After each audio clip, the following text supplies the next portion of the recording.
What type of fishing line do you prefer to use is the next question on my list. Well, again, it's fluorocarbon. Day in and day out, I think you're going to have more success with that line.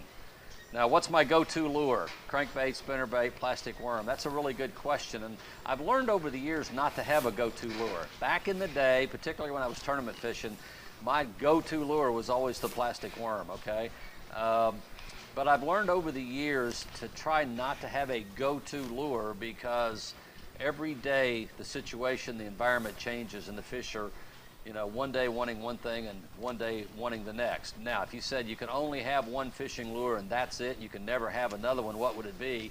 Wow, I don't know. It would be a toss-up between a crankbait and a plastic worm, frankly. And I know, you know, I like to throw jigs too. I just caught yesterday out here on Lake of the Ozarks, I caught 4 bass in between 15 and 20 foot of water on some brush piles, and they went 14 pounds. They averaged 3.5 pounds a piece, and 3 of them came on a jig and plastic, and the other one came on a crankbait. Okay, so you got to really be versatile, in my opinion. I've caught a number of fish out here in the past couple of weeks, fishing drop shot techniques as well, and also wacky worm setups too. So the point is, you need to really learn to be versatile. If I had to choose today, it probably wouldn't be the plastic worm. I think the fishing whole thing has changed over the years.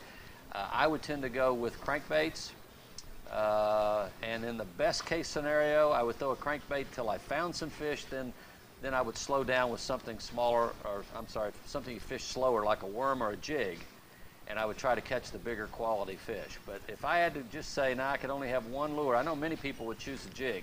And that's because it's so versatile, and I really couldn't argue that. I mean, you can fish it in 1 foot of water, you can fish it in 40 foot of water. So I can't argue that point. But for me, because you can cover so much water faster, catch the aggressive fish quicker, I would probably take a crankbait.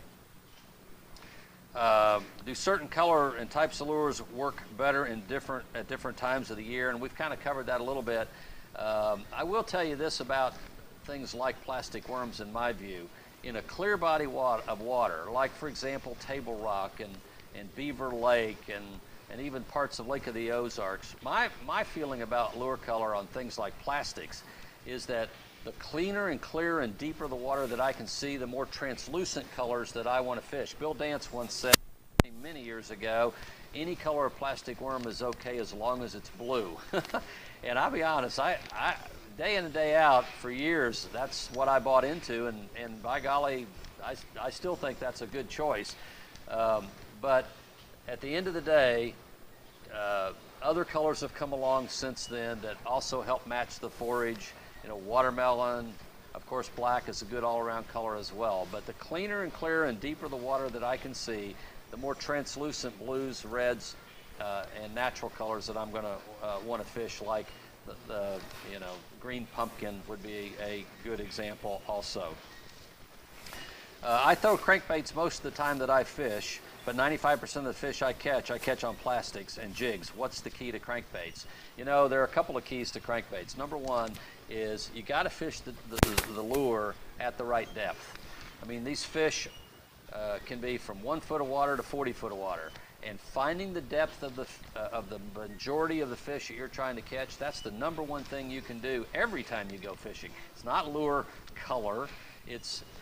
I want to focus on the depth of those fish. Once I know the depth, whether they're 5 feet, 10 feet, or 20 feet, how deep are they, then I can take a lure choice that covers that depth and does it at different speeds, from slow to fast, until I find out exactly what it is those fish are looking for on that particular day. So you're not throwing those lures at the right depth more times than not. Secondarily is always bump your crankbait off of something, whether it's a log, whether it's a brush pile, whether it's a rock or a rock pile, off the bottom. Try to always bump the lure off of something, because more times than not, when that lure ricochets off of something, whether it's the bottom, a stump, or whatever it is, that's when that strike is going to take place. I watch people fish with me once in a while, and they're throwing crankbaits, and they're always afraid of getting hung up. No, the answer is you throw it up there past that brush pile, or you throw it up there past that log and that rock, and you crank that thing in, and you purposely make it hit that rock and ricochet off, so that your lure stays in the strike zone. Now, the third thing is this. I watch people cast to the bank, reel back to the boat. Cast to the bank, reel back to the boat. Or stand on the bank and throw out in deep water and crank it back to them. Well, look, if that fish that you're trying to catch is in, say, 7 foot of water or 8 foot of water, you throw to the bank and you bring it back to you, or you're in a boat and, and you're cranking it down, that lure is only in that 7, 8 foot depth momentarily. It's going from 1 foot down to 7 or 8 and right back to the boat. And so it's only in the strike zone a very short period of time. You need to cast more parallel to the bank, or at least 45-degree angle to the bank, whether you're fishing from shore or whether you're fishing from a boat. Throw it at a 45-degree angle, so when that lure comes back to you, it's in that strike zone way longer than it is when you're simply casting parallel or perpendicular to the bank. And I watch people do that all the time. So throw your crankbait at a 45-degree angle, so you're covering much more water that has the potential of producing a fish, versus throwing it perpendicular so that when it comes through the strike zone, it passes so fast that you have virtually no chance of catching a fish. That'll keep your lure, that crankbait, in the strike zone a whole lot longer.